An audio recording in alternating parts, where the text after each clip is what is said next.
Hey guys, sorry I haven't made a video in a very long time. I've just been caught up with a lot of things and I've been very busy. So I figured I'd try to get back in the swing of making these fan videos because I have a lot of fans that I have gotten since my last video, and some of them I haven't even tested yet. So I'm going to try to get back in the swing of things, but no promises, but I will do my best. But anyway, enough of that. Here's the first fan that I've gotten since the last video. This is a Hampton Bay Clarington ceiling fan. It's 52 inches with a remote control. Here's the remote, just basic Hampton Bay control. It is in a gilded mahogany finish, I believe. Has a lot of fancy accents on it, and it has like ribbed trim around the motor housing, the canopy, and the light fixture. I'm not sure the blade finish on it, but if I had to guess, it is a walnut and a rosewood. I do have the rosewood side showing, and this is another fan that I've seen many times throughout my childhood.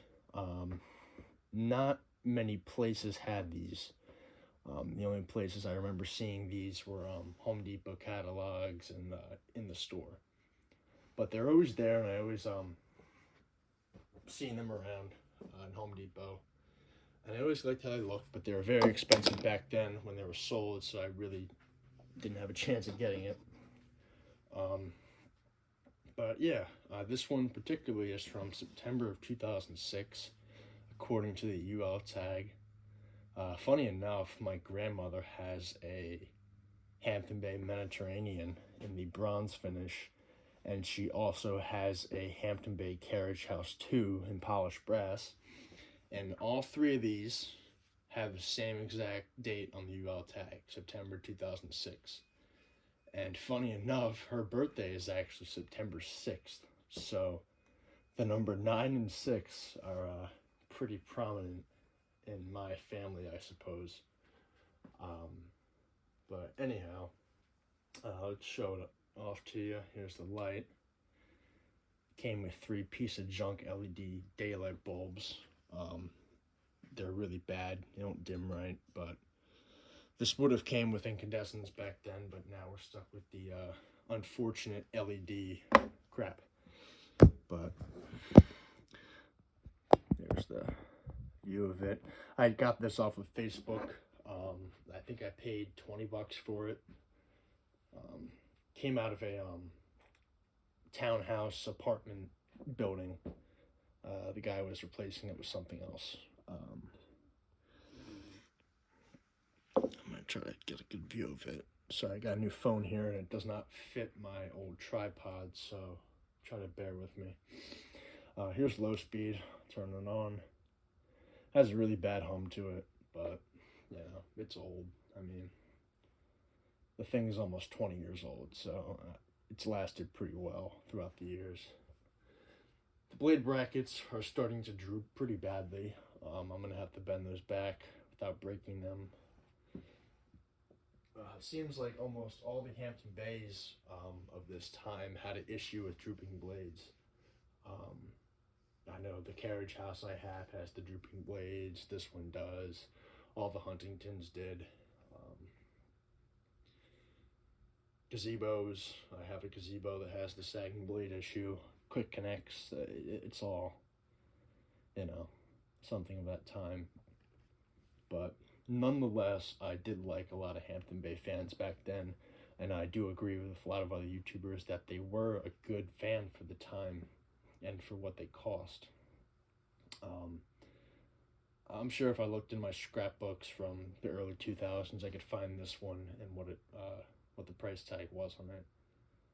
I think I would say this one was probably sold for about $100. That's kind of how it was back then in the price range. A lot of remote control fans were $100 or more in the Hampton Bay catalog. But still, I mean, it's running pretty well. I feel the air from over here. It's medium. Has a pretty bad wobble to it on medium and high though. You can see it's starting to shake there.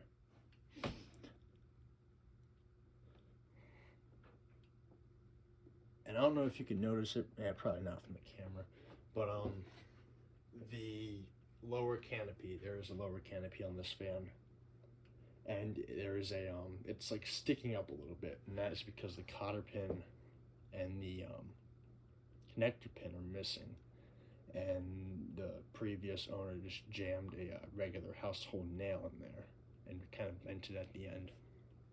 So that's why the lower canopy is not sitting down straight. And I'll show that later on in the video. See, I'm gonna try to dim this light. It doesn't dim very well, but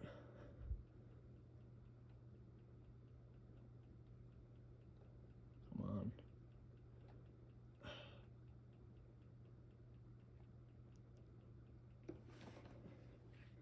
Light doesn't seem to want to work right today. There we go. Courtesy of the LED bulbs, but I'll turn that off. Here's high. Believe it or not, it does move pretty quick on high speed.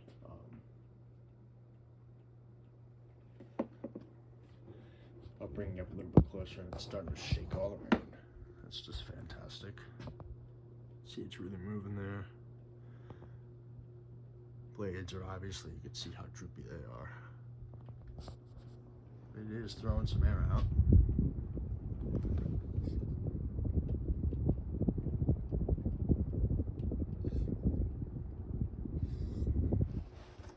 Not sure the RPM on this one, but I'm gonna turn it off.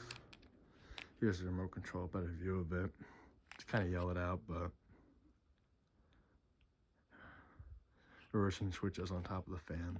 That was in reverse when I picked it up, so I had to switch it back. But turn my light on right here. You can see the finish has like a reddish tone to it. It's still dirty. It's been sitting in the shed for a while, almost all winter.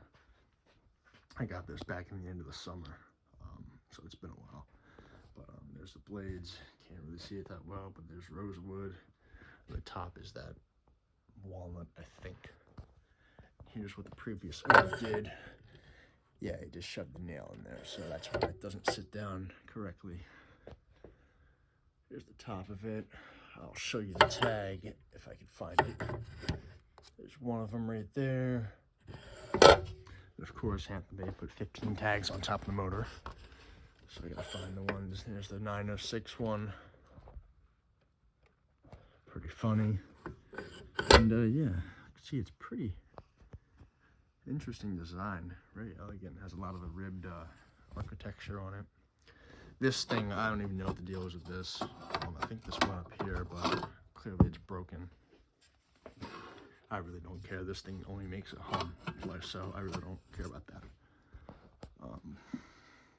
Again, needs to be cleaned up. See, it's all dusty up here. Just never had a chance to get it clean. But yeah, it's still a nice fan. I remember it from when I was a kid. So anyways, thank you for watching, and I hope you enjoyed the video.